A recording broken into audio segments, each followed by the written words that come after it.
Have you ever wondered if the mythical roc bird, the gigantic bird of prey from ancient mythology, was real or just a figment of the imagination? This colossal creature, often depicted as being large enough to snatch up elephants and other hefty beasts, has its roots in the rich tapestry of Middle Eastern folklore. Originating from the ancient tales spun by Arabic storytellers under starlit skies, the roc bird swiftly spread its wings through the pages of world mythology.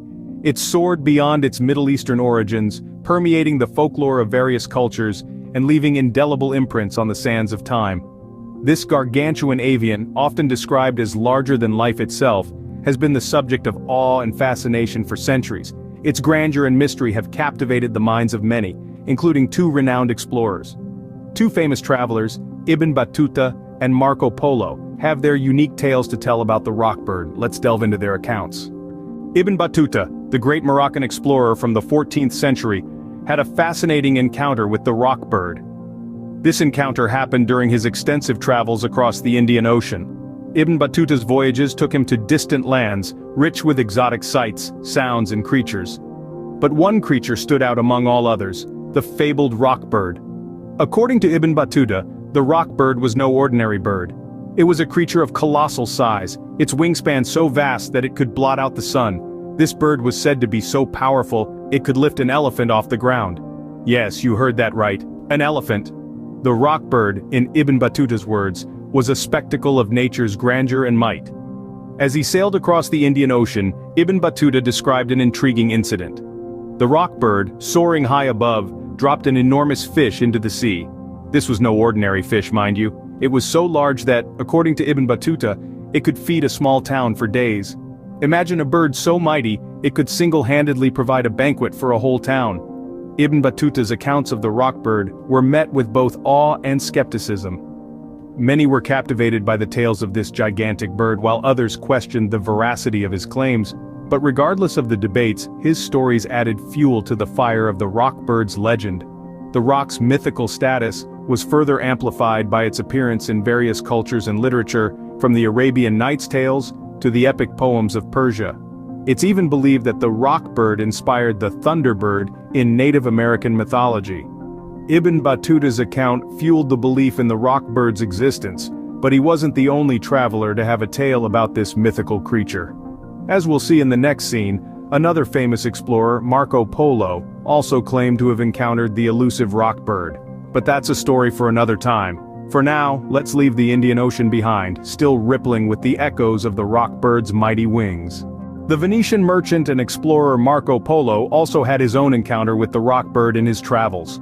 This encounter occurred during his voyage to the exotic island of Madagascar, a place brimming with unique wildlife and untold mysteries. In his chronicles, Marco Polo described the roc bird with an awe that speaks volumes about its size and majesty. He spoke of a bird so large that its wingspan could block out the sun, casting a vast shadow over the land. Polo likened the roc to a celestial being, a creature of such magnitude that it seemed more myth than reality. Now let's delve into the details of Polo's account. He mentioned the roc's penchant for carrying off elephants, a feat that seems impossible for any living creature. Yet, Marco Polo wrote with conviction, describing how the bird would swoop down from the sky, its talons extended, and snatch up an elephant as if it were no more than a field mouse.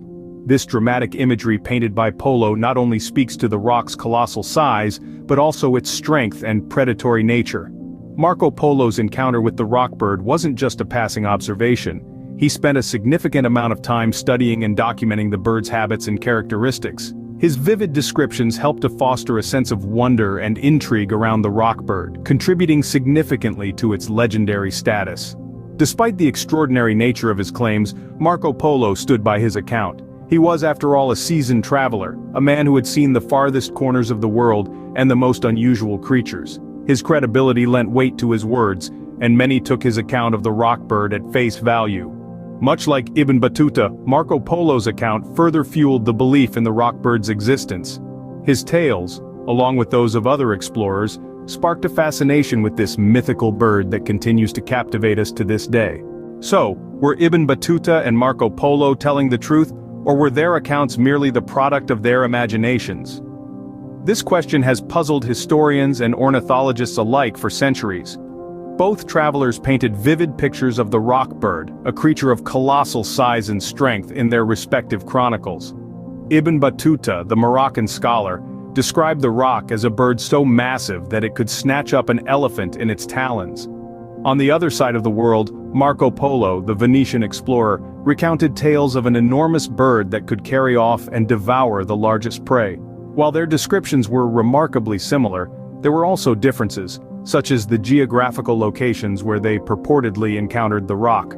Beyond the accounts of these two men, the roc bird has deep roots in many cultures' folklore, often symbolizing power and majesty. But could such a bird have actually existed?